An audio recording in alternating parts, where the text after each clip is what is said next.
Hemos estado estudiando, amados, durante todos estos días parte de la teología que se llama la Cristología, el estudio basado o centrado en la segunda persona de la Trinidad, en la persona de Cristo. Y hemos estado analizando los nombres que se le atribuyen al Señor. Esta noche vamos a finalizar esta sección. Obviamente hay más que estudiar de nuestro Señor Jesucristo, pero acerca de los nombres solamente hasta hoy vamos a estar analizando. Y hoy vamos a analizar dos nombres. El primero se encuentra en Juan capítulo primero, primer versículo, y el segundo es el que encontramos en el versículo 29 del mismo capítulo de Juan, el cual, por cierto, me gustaría que todos leyésemos.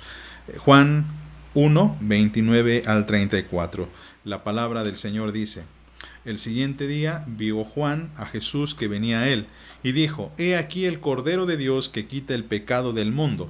Este es aquel de quien yo dije: Después de mí viene un varón, el cual es antes de mí, porque era primero que yo. Y yo no le conocía, mas para que fuese manifestado a Israel, por esto vine yo bautizando con agua. También dio Juan testimonio diciendo: Vi al Espíritu que descendía del cielo como paloma, y permaneció sobre él, y yo no le conocía, pero él que me envió a bautizar con agua. Y aquel me dijo: Sobre quien veas descender el Espíritu, y que permanece sobre él, ese es el que bautiza con el Espíritu Santo. Y yo le vi, y he dado testimonio de que este es el Hijo de Dios. Bien, hemos estudiado, mis amados, pues los nombres del Señor Jesucristo, lo que significa Jesús, lo que significa Cristo, y la semana pasada hablamos acerca de tres nombres en especial: el nombre o el atributo o el título, como queramos referirnos, Hijo de Dios, el cual se refiere a la posición de Jesús dentro de la Trinidad. Esto lo estuvimos explicando muy ampliamente la semana pasada. Y hablamos de su divinidad, el título mesiánico que esto supone, Hijo de Dios, y también Hijo de Dios como parte de una idea de la heredad, como un derecho que él tiene de heredar. El segundo nombre que analizamos fue Hijo de Dios. Hijo de Dios, Hijo de David. El título Hijo de David es un título mesiánico que descansaba sobre todo en esta promesa que Dios le había hecho a David, que su reino iba a permanecer o que su descendencia iba a estar para siempre sobre el trono de Israel. Esto se cumple evidentemente con Jesús, y esta es la razón por la cual Mateo nos hace ver la genealogía de Jesús como descendiente directo del rey David. Y finalmente, el último título o el último nombre que analizamos fue el de Señor, Kyrios. Y meditamos acerca de los contrastes de este nombre con respecto al significado que hoy le atribuimos. Para nosotros, Señor es cualquier persona mayor de edad, generalmente. Pero en tiempos de Jesús significaba amo, maestro, dueño, y en un contexto neotestamentario significaba Dios. Recordarán, amados, que el nombre Kyrios es el nombre que utilizan los hebreos cuando traducen la Septuaginta, es decir, la Biblia del hebreo al griego. Para que evitemos o para que se evite mencionar directamente el nombre de Dios, los hebreos tradujeron el nombre de Dios por Kyrios, o el nombre de Señor, o el nombre de Elohim o Adonai como Kyrios, como Señor. Y esto pues era, al atribuírsele a Jesús, significaba que Jesús efectivamente era Dios. Y esta noche vamos a analizar dos nombres solamente, pero que nos va a llevar algo de tiempo, algo de explicación, porque tendremos que ver este nombre de el Cordero de Dios y por el otro lado el Verbo o el Logos, o como algunas versiones lo traducen como la palabra. Pero antes vamos a orar, amados míos, vamos a pedirle al Señor que nos ilumine, que nos pueda guiar en este estudio para que podamos entender y también podamos aplicar lo que haya que aplicar. Señor, gracias Padre Santo por esta noche. Nuevamente te agradecemos por tu Santo Espíritu que nos gobierna y nos guía, Señor. Ayúdanos, Padre, a entender estas verdades espirituales y que podamos aplicarlas, Señor, porque son necesarias para nuestra vida, para nuestra edificación. Pedimos, Señor, iluminación a todos tus hijos, Padre, y que tu palabra permanezca siempre. En el nombre de Jesucristo. Amén. El nombre Cordero de Dios, o el nombre el Verbo, o el Logos de Dios, realmente son títulos, realmente. Lo mismo dijimos del título de Hijo de Dios, lo mismo dijimos el título de Cristo, que significa ungido, lo mismo dijimos el nombre de Hijo de David. Bien, la pequeña diferencia con estos dos nombres y la razón por la cual vamos a extendernos un poquito es que ambos se encuentran en el contexto del Evangelio de Juan y en el corpus juanino. Quizá la idea del verbo no se encuentre tanto en toda la extensión del trabajo de Juan, pero el Cordero de Dios, por ejemplo, ustedes recordarán que no solamente es citado en este pasaje por Juan el Bautista y pues escrito por el evangelista, sino también se nos marca a este Cordero en el Apocalipsis capítulo 5, donde se le da el rollo al león, a la tribu de Judá, al león de la tribu de Judá, y cuando el vidente regresa a ver es un cordero inmolado. Esta imagen de Cordero, esta imagen del Cordero de Dios es única en Juan. Y por esa razón creemos necesario hablar un poco acerca del por qué Juan usa estos dos nombres o usa estos dos títulos para referirse a Jesús. Por eso tenemos que hablar en específico del Evangelio de Juan. El propósito de Juan, hablemos. Bien, se piensa que muy probablemente Juan escribió su evangelio entre el año 85 y el año 90. Y aquí hay muchas discusiones, amados. Yo quisiera invitarles, si es que usted está interesado en este tema, que usted pueda analizar un video que subimos hace ya algún tiempo, una predicación que dimos el 19 de abril, si usted quiere anotarlo y buscarlo después. El 19 de abril comenzamos una serie que tenía que ver con estudio de las cartas de Juan, la segunda y la tercera carta. ¿Por qué menciono esto? Bien, porque hay muchas discusiones en torno a quién escribió las cartas y quién escribió el Evangelio. Hay quienes incluso llegan a pensar que son dos autores diferentes. Esto lo explicamos más ampliamente en esta predicación del 19 de abril. Pero algo que se añade a esta controversia es que muchos piensan que las cartas, incluso de Juan, fueron escritas antes del Evangelio de Juan. Y si esto es así, entonces el Evangelio de Juan también obedece a la intención de las cartas de Juan. ¿A qué me refiero? Bien, el contexto en el que Juan escribe y en el que desarrolla su Evangelio fue donde un tiempo muy confuso para la iglesia.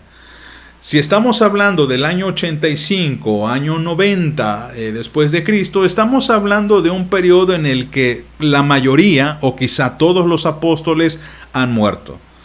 Ya no hay nadie más que Juan. Se piensa que él es el último apóstol de los que mueren, pues ya al final.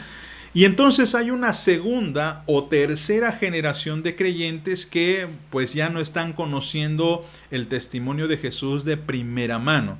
Ya los testigos presenciales de Cristo han muerto o están muy ancianos, o posiblemente algunos incluso no están, digamos, en el mismo territorio. Se piensa que Juan fue escrito más o menos en el territorio de Éfeso, pero hay otros que mencionan otros lugares. Hay muchos que se inclinan por Éfeso como el lugar donde el Evangelio de Juan surge.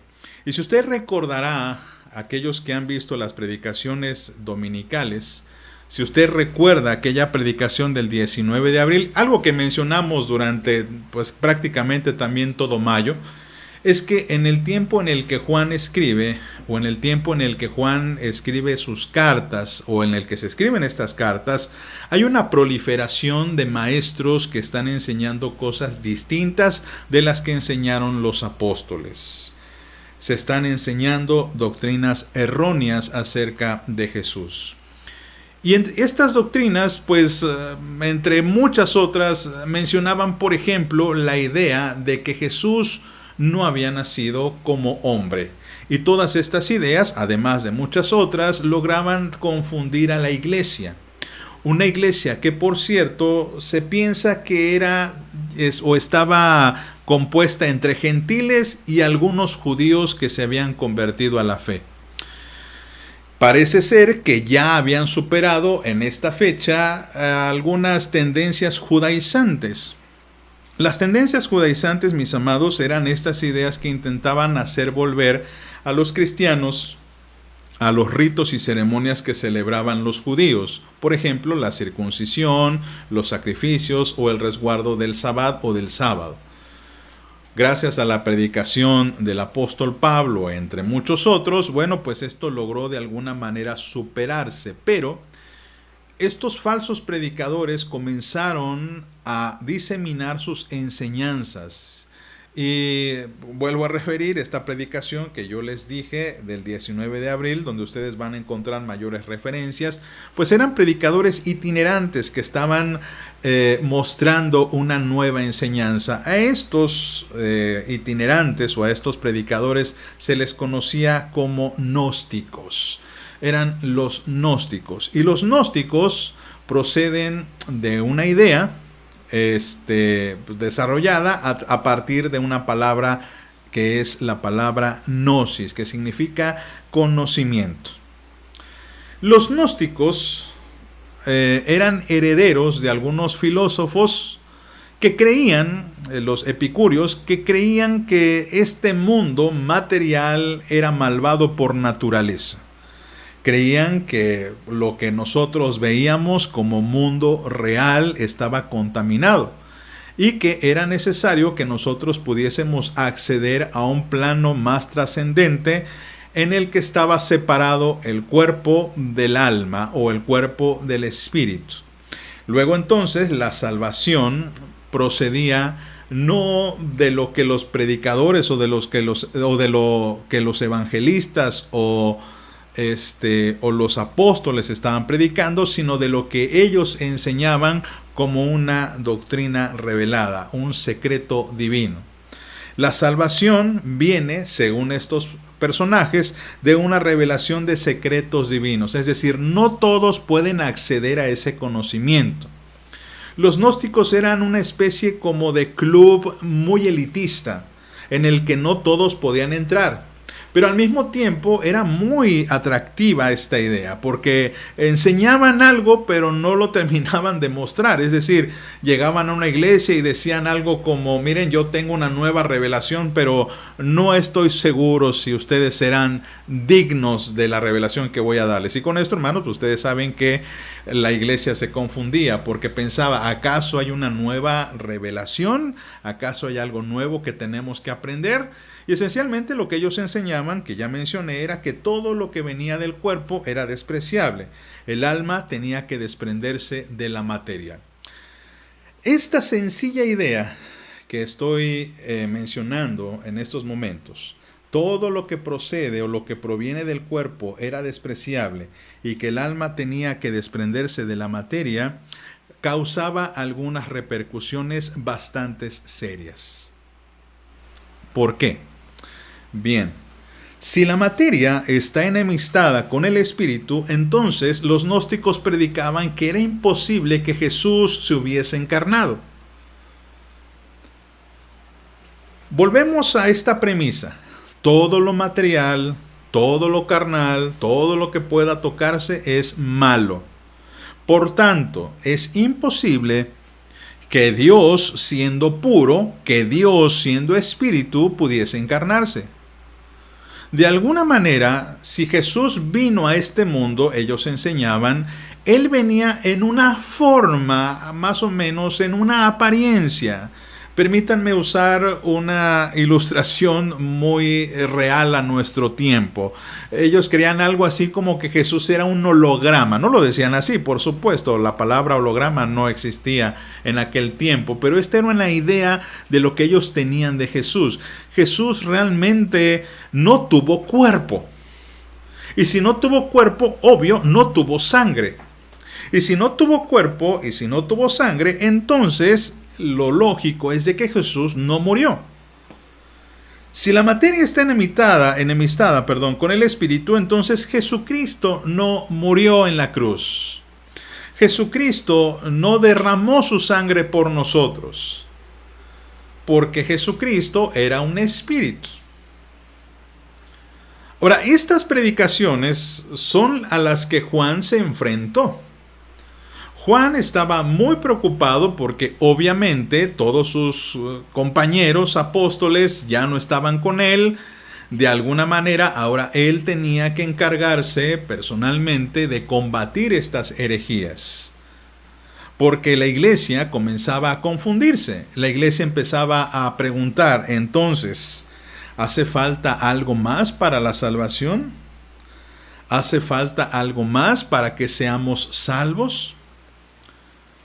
Esta es la razón por la cual se cree, se piensa, o de hecho así es como sucedió, que Juan escribe sus 3 cartas y así es como Juan escribe su evangelio. No voy a meterme aquí, amados, en esta controversia que ya he mencionado también en esta predicación del 19 de abril. No voy a meterme en cuanto a esta controversia de si Juan el apóstol es el autor del evangelio y las cartas, o si hay 2 autores o 3 autores, porque para propósitos de este estudio ahorita no conviene introducirnos tanto. Salve decir que en este periodo, en este tiempo, las cartas y el evangelio de Juan fueron escritas para los siguientes propósitos. Número 1, demostrar que Jesús había nacido en carne. Es importante para el evangelio y para las cartas sentar la base y sentar sin lugar a dudas el argumento de que Jesús ha nacido en carne. Y de esto se van a ocupar pues varios versículos. El más evidente, Juan 1:1. Y este verbo se hizo hombre. También, si Jesús es carne, el segundo propósito de Juan era demostrar que Jesús, siendo carne, había muerto verdaderamente. Los gnósticos creían que Jesús, por no ser carne, pues obviamente no había muerto. Juan revira y dice, bueno, porque Jesús se encarnó, entonces es lógico que Jesús haya muerto, tal y como lo relatan los evangelios. Y esto, por supuesto, va a ayudar a afirmar a la iglesia en la fe en Cristo y afirmar de que solamente a través de Jesucristo tenemos la salvación de nuestros pecados. Esto, mis amados, si ustedes desean anotarlo, les va a ayudar también para comprender muchos pasajes de Juan, porque en todo el Evangelio de Juan se van a encontrar algunas controversias que nos van a ayudar a encontrar o a contrarrestar estas posturas de los gnósticos, y por otro lado el afirmar esto que Juan está planteando, demostrar que Jesús ha nacido en carne, demostrar que Jesús, siendo carne, había muerto verdaderamente. Y de ahí se desprenden muchos otros temas, como por ejemplo demostrar sin lugar a dudas que Jesús es Dios, demostrar que Jesús dejó un evangelio, una palabra, y que este evangelio no es de alguna forma exclusivo como los gnósticos creían y enseñaban. Por eso, mis amados, muchas personas creen que cuando Juan escribe su evangelio, lo escribe a personas que conocen algunos vestigios del Antiguo Testamento. Hay quienes piensan que el evangelio de Juan es el evangelio más sencillo de entender. Creo que ustedes a lo mejor lo han escuchado por algún estudio bíblico, porque es el primer evangelio que a veces leemos, ¿cierto? Y la verdad es de que el evangelio de Juan puede llegar a ser tan sencillo, pero también es muy complejo. Y estos datos que estamos dando, que estamos proporcionando, le van a ayudar a usted a entender un poco más acerca de este evangelio. El propósito de Juan se puede resumir quizá en la primera carta de Juan, capítulo 4, versículos 1 al 3, que dice de la siguiente manera: Amados, No creáis a todo espíritu, sino probad los espíritus si son de Dios, porque muchos falsos profetas han salido por el mundo. En esto conoced el Espíritu de Dios. Todo espíritu que confiesa que Jesucristo ha venido en carne es de Dios, y todo espíritu que no confiesa que Jesucristo ha venido en carne no es de Dios. Y este es el espíritu del anticristo, el cual vosotros habéis oído que viene y que ahora ya está en el mundo. Aquí tenemos, amados, entonces condensado el propósito de Juan, tanto para sus cartas como también podemos presumir para el Evangelio. Con esto en mente es que iniciamos entonces lo que sería la afirmación o la definición de la palabra verbo, o en el griego la palabra logos. Y recuerden en todo momento, mis amados, las dos intenciones que tiene Juan: contrarrestar a los gnósticos, contrarrestar a los gnósticos y edificar a la iglesia del Señor. ¿Por qué? Bien, vamos por partes. La palabra logos, que es el original griego con el que se escribe Juan 1:1, en el principio era el logos, y el logos era con Dios, y el logos era Dios. Es así como está originalmente en el griego. La Reina Valera lo traduce como verbo. Hay unos teólogos que opinan que la palabra exacta o la traducción exacta en como debería traducirse sería la palabra, y ahorita veremos por qué. Porque el logos realmente tiene un significado muy plural. Es una palabra polisémica. ¿Qué significa esto? Que es una palabra que adquirió muchísimos significados y que también, dependiendo de la cultura, incluso llegó a tener un significado propio. Por ejemplo, el amor. Saben ustedes que el amor para los griegos tenía un significado especial, pero para los judíos tenía un significado todavía mucho mayor o más trascendente. También la palabra paz. La palabra paz para los griegos quizá no era tan importante, pero para los judíos era sumamente especial porque les remitía a la palabra del Antiguo Testamento shalom. Solamente que en el griego la palabra es eirene. La palabra logos significa originalmente razón, discurso racional, lógica, estudio y conocimiento. Pero para los judíos, la palabra logos tenía el significado especial de palabra. Y es así como se traduce en muchas Biblias hoy día. La NBI, la Dios habla hoy, lo traducen como la palabra. En el principio era la palabra, y la palabra estaba con Dios, y la palabra era Dios.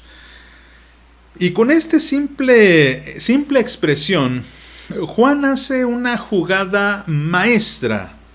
Porque con esta simple expresión, Juan va a atacar sus dos objetivos: contrarrestar a los gnósticos y edificar a la iglesia. ¿Por qué? La palabra logos era enseñada por algunos filósofos griegos, los estoicos, quienes creían que el mundo había sido creado por una fuerza impersonal que le daba armonía a la existencia misma, y que este logos solo podía conocerse a través de la razón. Esto, por supuesto, había sido heredado de estos gnósticos, que por cierto, no lo mencioné hace un momento, pero que no tenían una ascendencia judía estrictamente hablando. Es decir, la mayoría de los gnósticos eran gentiles que se habían de alguna manera enterado del Evangelio de Jesús y que, pues habían seguido algunas enseñanzas erróneas de otro personaje por allí que comenzó a añadir al Evangelio, empezó a añadir algunas ideas filosóficas de esta área que ya mencioné. Estas personas le empezaron a atribuir al Evangelio cosas que el Evangelio no tenía y llegaron a estas conclusiones: la materia es mala, la materia está contrapuesta con el espíritu y por lo tanto es imposible que Jesús se haya hecho carne. Pero cuando Juan dice que el logos, el mismo logos que los estoicos creían que había hecho el mundo y que no podía accederse sino a través del conocimiento y conocimiento especial, Juan dice: este logos es Dios.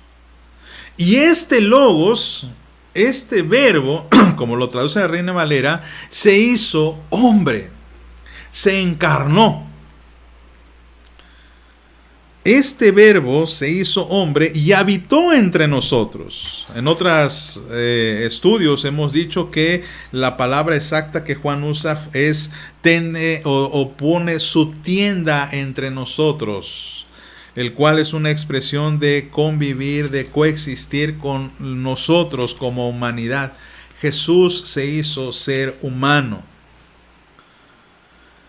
Este verbo era Dios, era el principio con Dios. Todas las cosas por Él fueron hechas y sin Él nada de lo que ha sido hecho fue hecho. En Él estaba la vida y la vida era la luz de los hombres. Amados, esta parte también ayudaba a edificar a la iglesia del Señor. ¿Por qué? Como decíamos hace un momento, muchos sospechan que Juan escribe a judíos que eran conversos.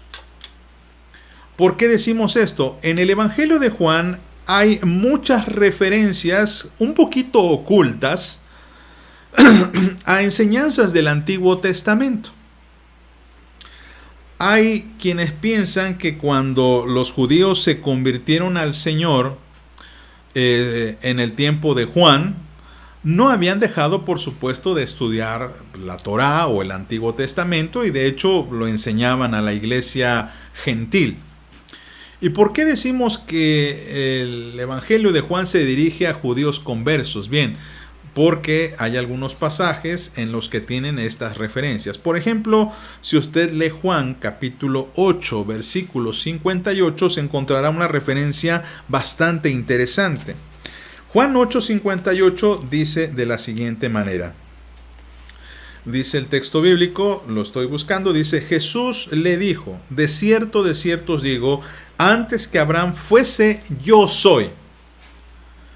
Esa expresión de yo soy, por supuesto, para nosotros es ampliamente conocida. Nos refiere al Antiguo Testamento, en el momento en el que Dios se da a conocer a Moisés. Y se acuerdan cuál fue el nombre que Dios le dio a Moisés. Fue el nombre yo soy. La palabra o la expresión yo soy es la misma que Jesús usa en esta parte. Esto para cualquier persona pasa desapercibido, pero no para un judío que conoce la Escritura y que ahora pues es cristiano. Cuando un judío lee esto, no le queda ningún lugar a dudas que Jesús está autoproclamando como Dios. Incluso el mismo pasaje nos da a entender o nos dice lo siguiente. Versículo 59, después de que Jesús dice estas palabras, tomaron entonces piedras para arrojárselas. Pero Jesús se escondió y salió del templo y atravesando por en medio de ellos se fue. ¿Por qué los judíos quisieron apedrearlo? Bien, porque Jesús se está autoproclamando Dios en este punto. Obviamente Juan es muy sutil. Y un judío estudiado, inteligente, pues cree, mis amados, o sabe que esta es una referencia, sin lugar a dudas, al Éxodo en el Antiguo Testamento. Bien, lo mismo sucede en Juan 1:1. Cuando Juan señala que todas las cosas por él fueron hechas, ellos sabían que quien hizo el mundo no fue otro sino Dios. Génesis capítulo 1. En el principio, ¿qué dice el texto bíblico? Génesis 1:1, en el principio creó Dios los cielos y la tierra estaba desordenada y vacía, y las tinieblas estaban sobre la faz del abismo, y el Espíritu de Dios se movía sobre la faz de las aguas. Y dijo Dios, sea la luz, y fue la luz. Y vio Dios que la luz era buena, y separó Dios la luz de las tinieblas, y continúa el relato. Los hebreos creían que Dios y su palabra eran una misma cosa. Los hebreos creían de alguna manera que la palabra de Dios era Dios mismo actuando, era una extensión de Dios. No que Dios se componiera de cosas, no vamos, por favor, no nos confundamos, es una expresión esto que estoy usando. Es una expresión esto de que la palabra era una extensión de Dios mismo. En realidad, los hebreos creían que la palabra y Dios eran una misma cosa. Y teológicamente así es, de hecho. Por eso, en el Antiguo Testamento, cuando Dios dice algo y se crea algo, los hebreos tenían bien comprendido de que la palabra creadora de Dios era al mismo tiempo Dios. Es muy posible, en la opinión de muchos teólogos, que esta fuera la razón por la cual Reina Valera traduce el logos por verbo. ¿Por qué? Porque en el castellano, verbo es la palabra más importante de una oración. Es el que le da acción al sujeto. Sin el verbo, el sujeto está inactivo, no hace nada. De hecho, el sujeto pareciera que ni siquiera es sujeto. ¿Cómo podemos saber que el sujeto es sujeto? A través del verbo, a través de la acción. Pero otros teólogos prefieren traducir el término como palabra. Y ambas traducciones pueden ser correctas según la intención que tengamos. Pero para los hebreos, sin duda alguna, es la palabra el término más usado por ellos. Entonces, cuando Juan dice el logos, es decir, la palabra,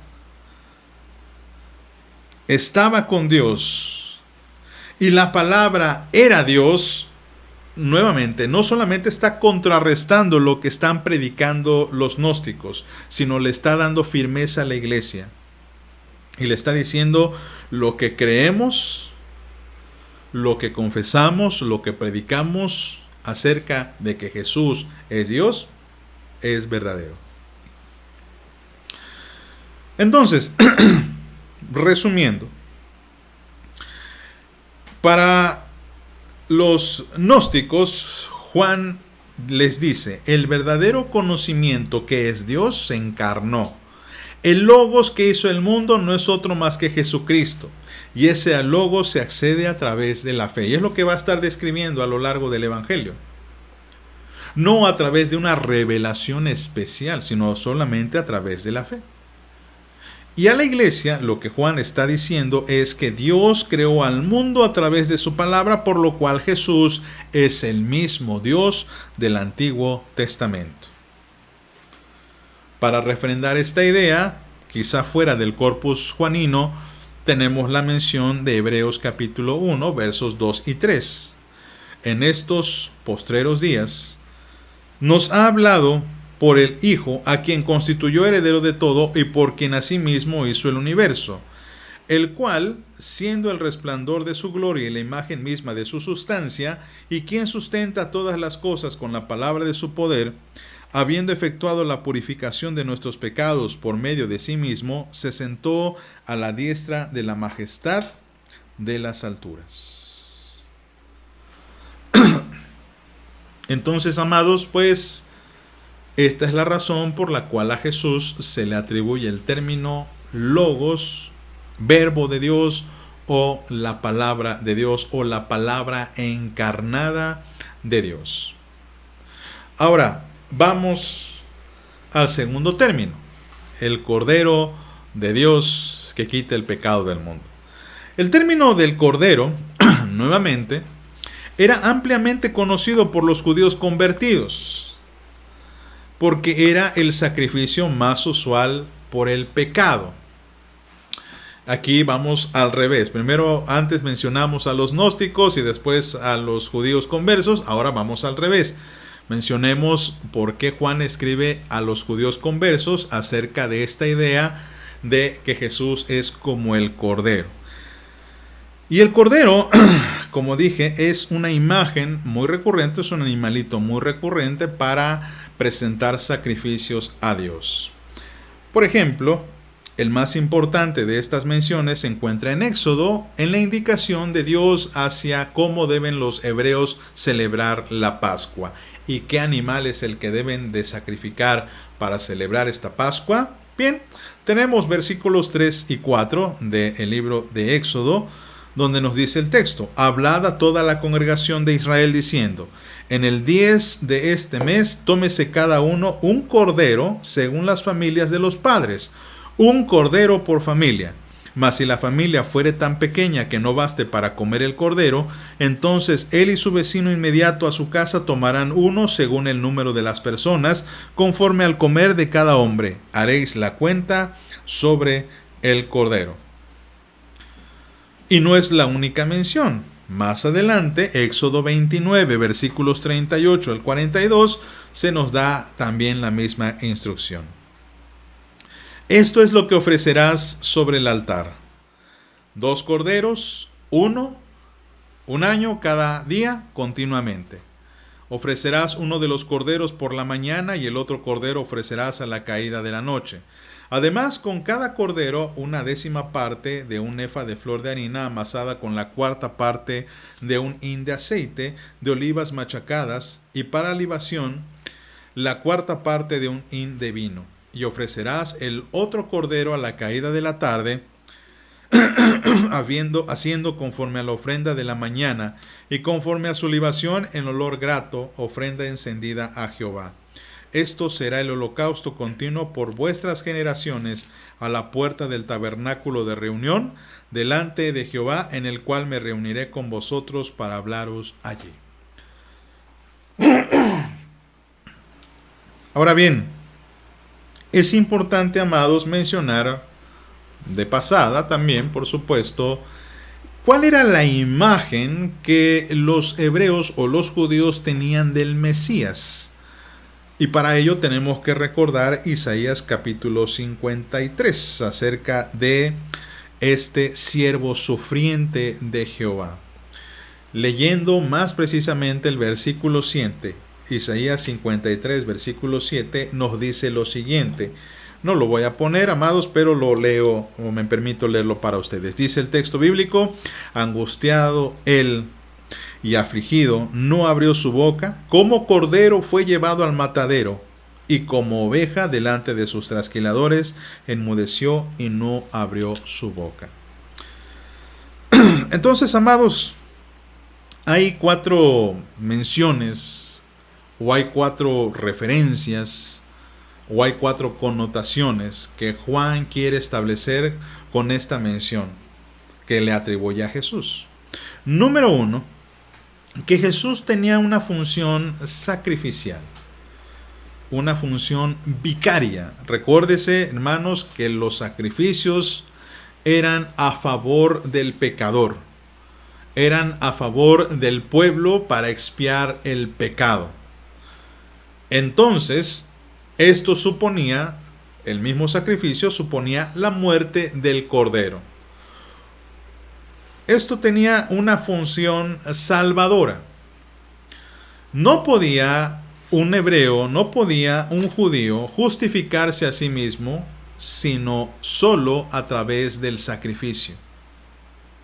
Y ustedes, pues quizá hayan leído con mucha antelación en otras ocasiones cuál es el protocolo que los hebreos seguían para los sacrificios. Es decir, tenía que ser un cordero limpio, bueno, sin defectos, sin manchas, sin ninguna cosa como una mayugadura, como una mancha en el ojo.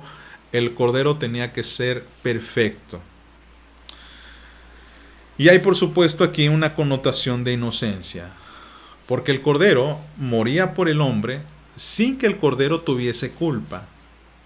Ahora, todas estas funciones Juan se las está atribuyendo al Señor, a Jesús.